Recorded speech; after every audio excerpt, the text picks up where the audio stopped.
हे मैया करियो जग कल्याण। हंस सवारी तो हर हाथ में वीणा, शारदा तो हर नाम। हे मैया करियो जग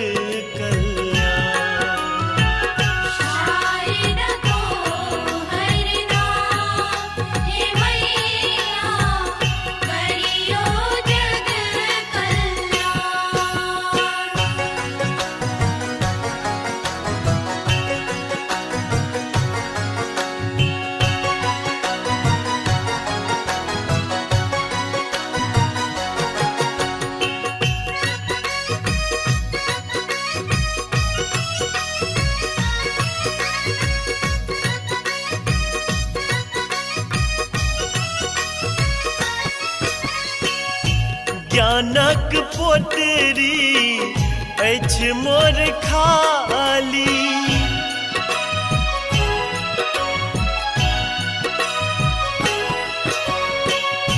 ज्ञानक पोटरी अछि मोर खाली।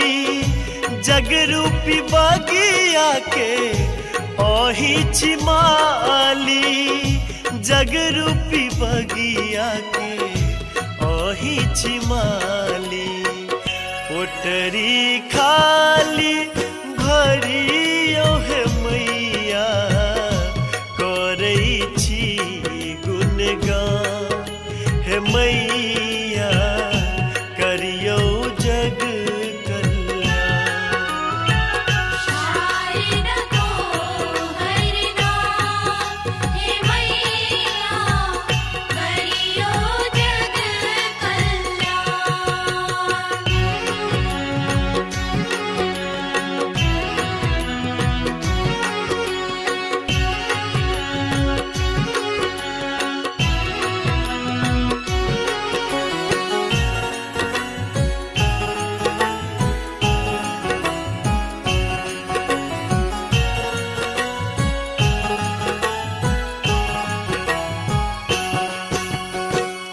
सब हक सुध अहाँ लै छी हे माता।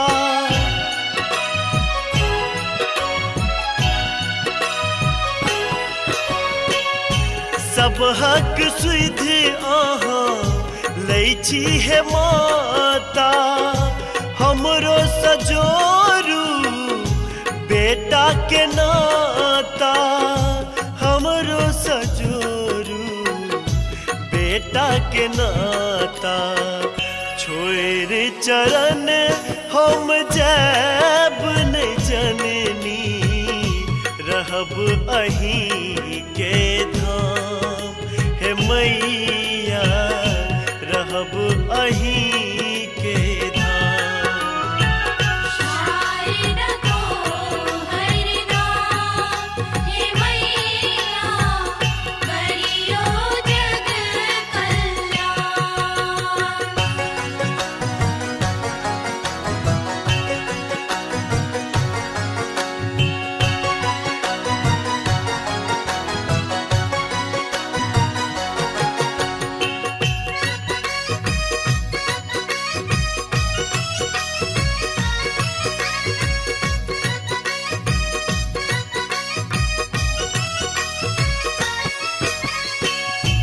जीवन में अछि घोर अंधेरा।